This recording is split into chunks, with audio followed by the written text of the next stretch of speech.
I want to address a very prevalent, strong misperception that I see in our profession. And this is a misperception that I see not only from veteran tax firm owners, but also for potential clients, current clients, real estate investors in particular, or any high income earner or business owner. And that misperception may wind up costing you hundreds of thousands or millions of dollars in taxes, or maybe even a couple thousand. So listen up, this is important.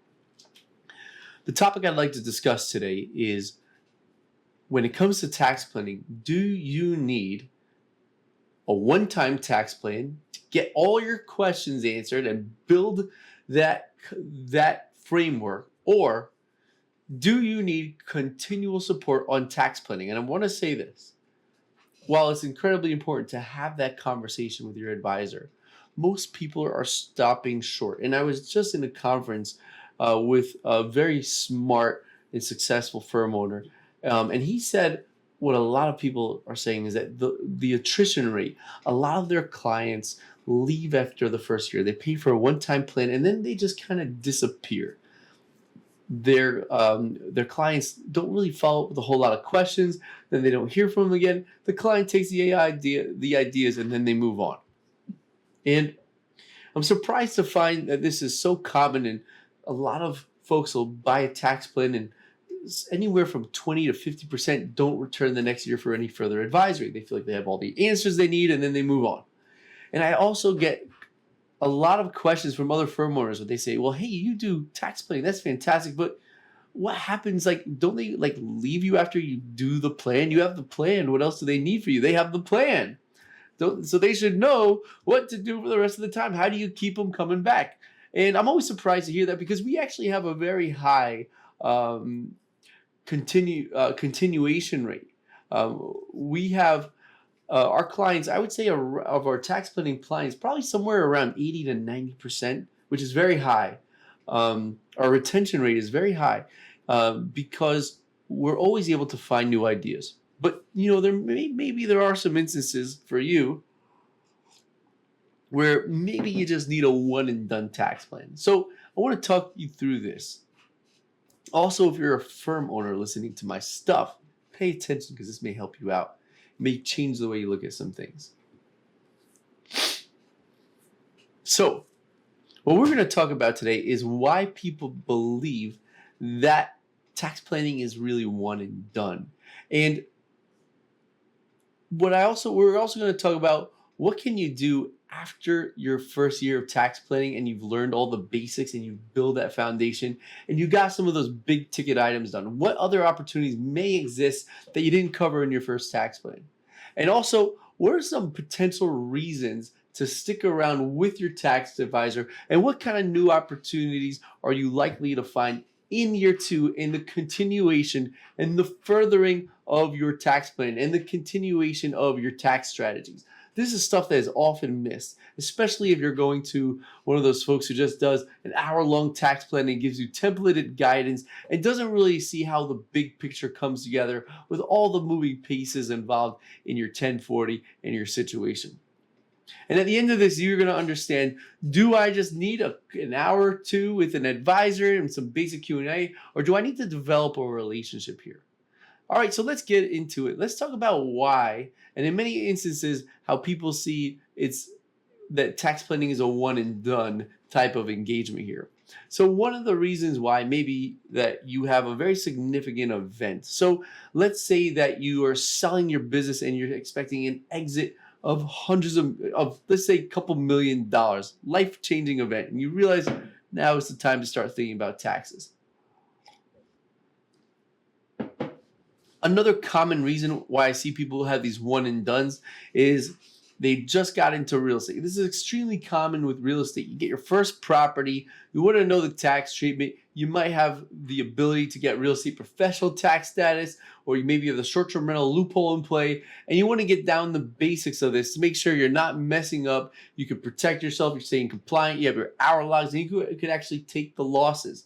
And because all you're really interested in doing is that short-term rental, offset your W-2, you figure, all right, I'm taken care of, we're good to go, not a whole else left to discuss. and then you don't reach out back to your advisor, and eventually you let the tax planning engagement run its course. Some other reasons is maybe you are just doing some very common tax reduction strategies and that involve retirement accounts, or maybe some foundational strategies like hiring the kids and things of that nature that are well known. And you just need someone to hold your hand, make sure you're doing it right. And at that point, in your mind, you're all taken care of, you're set, you got the system in place, and you're ready to move forward. Now, I understand why you say that. And, for some of you where you have an anomalous transaction, or maybe you never get a short-term rental again, or maybe you're not really at risk of paying a lot of taxes, you may find that you just need a couple answers to make sure you're going down the right path. You can get that cost out, you get the retirement account set up, and you get the strategies, maybe the Augusta rule and hiring the family and all that basic stuff you see online, and you're good to go. But this may not be the case for all of you guys. Now, let's just talk about some of these concepts here. So let's say we're a beginning level short-term rental investor. You've learned about the costs, how to do cost segs, you got your hour log, you're sure you're materially participating, you're feeling pretty good. You create the tax savings. Okay, well, that's great. Now, let's say you can buy a property every year or so, and you can do the cost segs. Well, that's fantastic. Bonus depreciation is phenomenal, and you could save a lot of money in your taxes. But what are some other things that we can add to this? Because what we find here is when we get clients that have their first short-term rental, yes, we are going to do those basic low-hanging fruit strategies. We're going to make sure that they materially participate when we do the cost seg. We're going to estimate the savings. But a lot of the times we have other ideas to consider, but maybe there's not enough time yet. Maybe they hire us in November or December, and there's other layers we can add, but there's simply not enough time because right now we're just getting down the basic. Some of those layers that we can add. We can, first off, we want to coach you through maximizing your write-offs. Yes, I get it. You can do the cost segregation study, create massive losses to offset your W-2, which is wonderful, but cost segregation is not the only deduction that you can create with your short-term rentals. So how can we be strategic and incorporate ways to create other write-offs to further our deductions? Like putting the kids in the business, hiring the spouse, and potentially creating a HRA. Or maybe down the road when we're big enough, a more sophisticated entity structure that can save us money on taxes. Maybe consider creating a property management company. A lot of these things take time to develop. It's going to take time to consider or to create that position for your child. And then when they get the payment, how do we know the proper amount to pay them? Some other things that we want to consider here as well is it takes time to create that position for the child. You may find that you have a partnership where we can do some advanced strategies there. Now, let's say we do all those things. What other things can we do? Now that we have that plan in place, we know what we're going to do to reduce our taxes. And let's say we're adding some additional write-off strategies and maybe some charitable strategies as well. And what you're going to find if you're a high income earner, let's say you're earning over 600, over 700, 750 is where this really becomes important for you guys. So listen up. A lot of the times that short-term rental isn't going to be enough to really give you the tax savings you need, because there's something called excess business loss limitation. So if you're a high W-2, the most deduction you could take is $630 against your W-2. So if you're making over $1 million, you may still be paying a lot in taxes, even if you maximize the most allowable deduction you can. Or let's say you can't create so much of a deduction because it doesn't make sense buying a super expensive property. You may find that there are additional strategies to layer on top. You may consider oil and gas. You may consider an advanced charitable strategy. You may find other ways to create bonus depreciation outside of real estate to further reduce your taxes. There may be a credit strategy. So there's all these things that take time to consider. And if you start working with a tax planner in November, you're not going to have nearly enough time to fully explore all these ideas. Now let's say we have. Let's say we now know we want to do this idea on top of that idea, and we have a really firm grasp. Well, here's another way we can take it further. Well, now that we know what kind of deductions we can create, here's a way that we can really win the game. And this is really important for you W-2 folks out there. We can now adjust what we make in our estimated payments. Now, for you business owners, you have discretion over how much you pay per quarter. But if you're a high W-2, here's what you think of. You can adjust the withholdings from your W-2 paycheck to account for the deductions you're going to create. So instead of waiting until April of the following year to create your tax savings, we are reducing the withholdings from your paychecks immediately, so you see immediate benefit from the strategies. You have the cash in hand earlier. And now you may even have more cash to explore more strategies that'll further reduce your taxes because we've enhanced your liquidity. And at the very least, you can take advantage of the time value of money because we now have a firm plan in place. Now, when this happens, the question is, what are you going to do with your tax savings now that we're getting these refunds or we're taking more out of our paychecks? So these are things that take time to develop and materialize. And here's the thing. If you don't buy a short-term rental, what happens now? We may need to look into other strategies to replace that. If you don't buy another rental property with rep status, or you don't want to do oil and gas again, you don't like this charitable strategy anymore. Or maybe you have a raise or an RSU or a significant event, or maybe your income spikes. Now, here's another thing. A lot of folks say, hey, you know what? I made like no money this year. Business is terrible. I'm really struggling. I don't think I need planning this year. And I always say this, never let a good tax bracket go to waste. So if you're operating at a loss or making very little money, this may be a great chance to move some of your money into a Roth. You're eventually going to be taxed on your IRAs and your 401ks. Why not take advantage of it being taxed at a low bracket? And you may even be able to phase in some additional deductions and credits when you do the rollover based on your circumstances and where your bracket is. So now we're planning for long-term tax savings. Other reasons why this is not going to be a one and done, in my opinion, for most of you guys. Other significant events. Maybe you're going to sell a rental and have a capital gain event or a stock capital gain event. Also, we want to consider the fact that there are always going to be potential changes in tax laws. So you found out that you don't need any more help with your taxes, but think about how the tax law has changed in recent years. We had the Inflation Reduction under Biden. A lot of you guys ignored it, but you missed out on huge savings opportunities that we're doing with solar. And I'm not just talking about putting solar on your house. I'm talking about solar business investments, where we've literally created millions of dollars of tax savings for our clients by leveraging the changes in the tax law there. And then obviously the OBBBA, One Big Beautiful Bill Act, and bonus depreciation, but not just bonus depreciation. The potential increase in state and local tax deduction is what we're considering.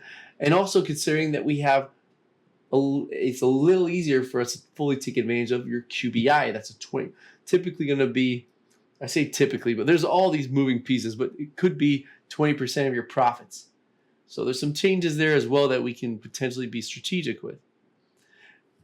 Some other things that we can consider here is that we're constantly looking for new strategies to consider with our clients. And a lot of them we find are total BS. We call BS on them all the time. But sometimes we find some really unique ideas that come together. There's a lot of very creative and resourceful people out there, and we work incredibly hard to protect you from these snake oil salesmen. So whatever strategies we may have shared with you in the past, while they might be great, they may not be as suitable as potential opportunities we'll find in the future. Some of those may involve tax advantage investments, alternative investments, asset purchases, all sorts of business structures that we can create. And at the end of the day, we're always learning and becoming stronger and better, and learning about tax credits in different states, and coming up with new and identifying new potential strategies involving charitable, involving setting up your legacy. And there's just endless things. I was just telling one of my staff this, that it's just like being an astronomer studying the universe. and all the different galaxies. You never run out of stuff to learn. And so we're always looking to add layers and add layers to what we can do with our clients. So maybe in the first year, you get those write-offs, you do your cost segs, but then we can work together to get the hiring agreements in place with the family. And then the following year, we do some additional charitable strategies. So you can just see that as we continue, we try to add a new concept year after year. And the savings is enough to continue to justify continuing the conversation. Now, I want to go into now just some common questions I get on this topic and just share my opinion on these.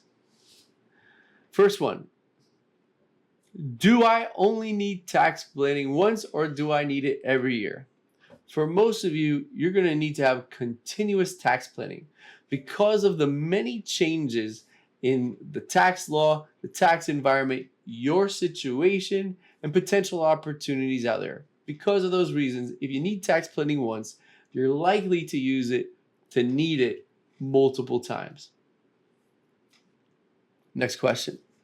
Is cost segregation a one-time strategy or something you need to revisit? Well, you can only do a cost segregation study once on a property. But there are many layers to consider with cost segregation, especially if you buy multiple rentals.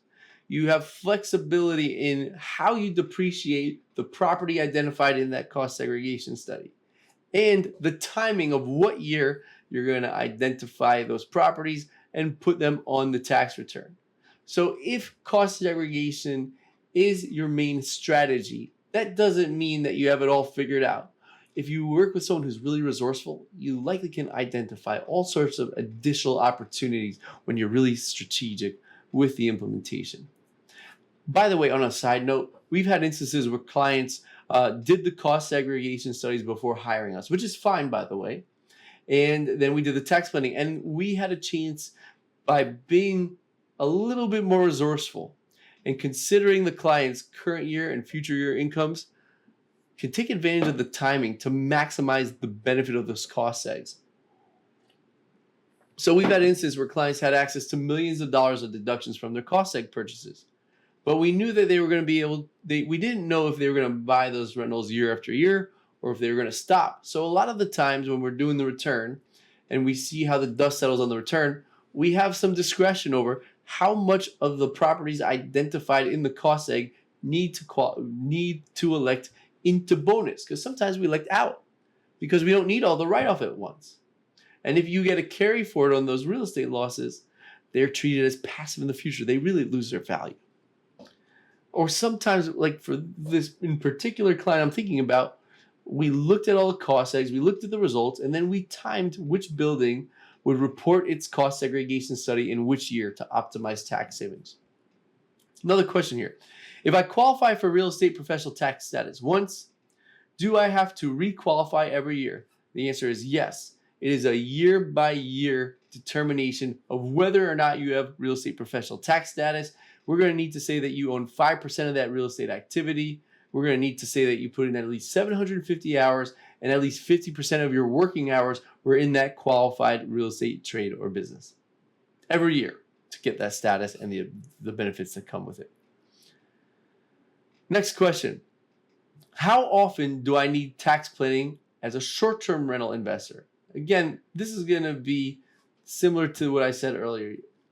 Let me say that again. Sorry.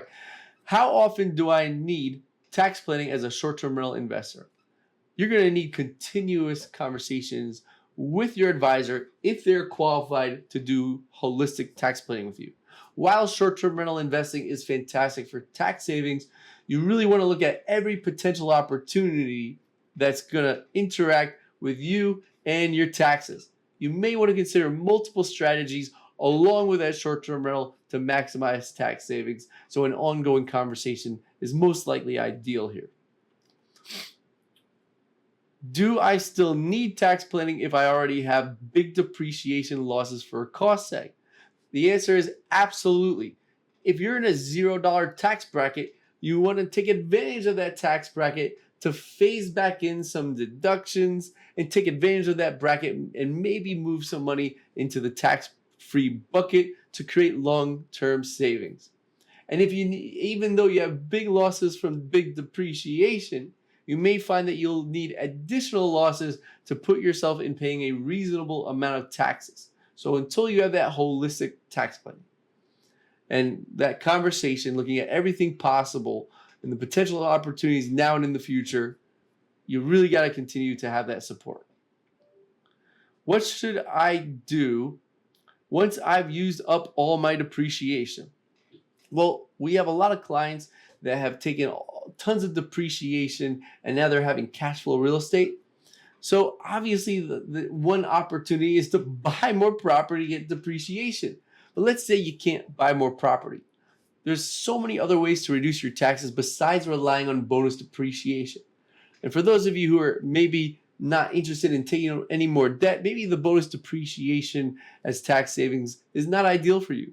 So consider some other tax savings opportunities that may involve timing, income shifting, maybe your family situation. Maybe there are charitable strategies that are going to give you tax savings that are more aligned and also going to create more long-term tax savings where you don't have to worry about recapture. Can I still lower my taxes after year end? There are a few ways to do this. You may be able to get tax credits that can carry back against prior years with the investment tax credit, which we do with solar. You can also contribute to a retirement account to create tax savings from the prior year, even if the year is ended. That retirement account has to be set up, that 401k or IRA. And also, you can still do a cost segregation study on a property as you do the return. It just has to be placed in the year that we're filing the return for. How often should I update my W-4 to reduce withholdings? Well, you should update it as soon as you identify a change in what you need to withhold. So if you're using additional tax strategies and you find it appropriate to adjust your withholdings because you're entitled to that savings, you want to make that adjustment and address on a periodic basis of whether that amount is appropriate. What tax strategies can I use if I can't buy rentals this year? Well, there are hundreds of strategies to consider. But at the high level, those strategies are going to likely create tax savings related to creating write-offs, depreciation, tax credits, charitable deductions, and potentially some savings involving how you design your entity. While there's so many ways to answer this question, to get the best answer, you really need to work with someone who is specialized and experienced in advanced tax reduction.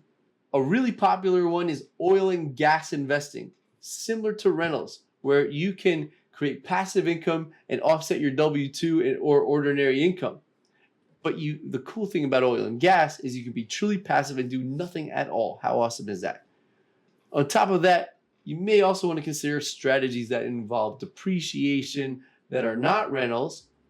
So other assets that can be depreciated, maybe entity structuring, maybe some expense strategizing, and maybe some charitable strategies, and maybe some timing strategies. There's so many things to consider. Do I need tax planning whenever the law changes? The answer is, it depends. How about that? Don't you love that cop-out answer? But it's absolutely true. If the changes in the law are going to impact you, the answer is absolutely. And if not, then maybe you can continue doing what you're doing. But make sure you're working collaboratively with someone. For all you know, there may be several opportunities for you to further explore. All right, well, I hope you enjoyed this conversation and at least got to see at a high level why it's so important to continue the conversation with a tax planner every year, because there's so many variables to consider. And even if nothing changes in what you're doing to reduce your taxes and in the tax law as it pertains to you, you're going to still find that there may be opportunities to add a little bit of layers to it. Take it a little bit further. And that's why we really encourage having these ongoing conversations and where we stay connected with our clients. Now, if you're listening to this and you think, wow, this really resonates with me, I gotta probably have a talk with someone. Well, if you want to get a free projection or an opportunity report from me sharing with you what may be possible based on your situation to reduce your taxes, go to Prosperl, Prosperl, Prosper with an L, prosperlcpa.com/opportunity report so we can have a conversation and I will personally send you that video. All right, and also if you want to get an introductory course into tax planning, go to Tax Planning Checklist for a free tax planning checklist and some case studies and guidance on how that can come together for you. All right, hope you enjoy the conversation and stay tuned. We got a lot more great content coming your way.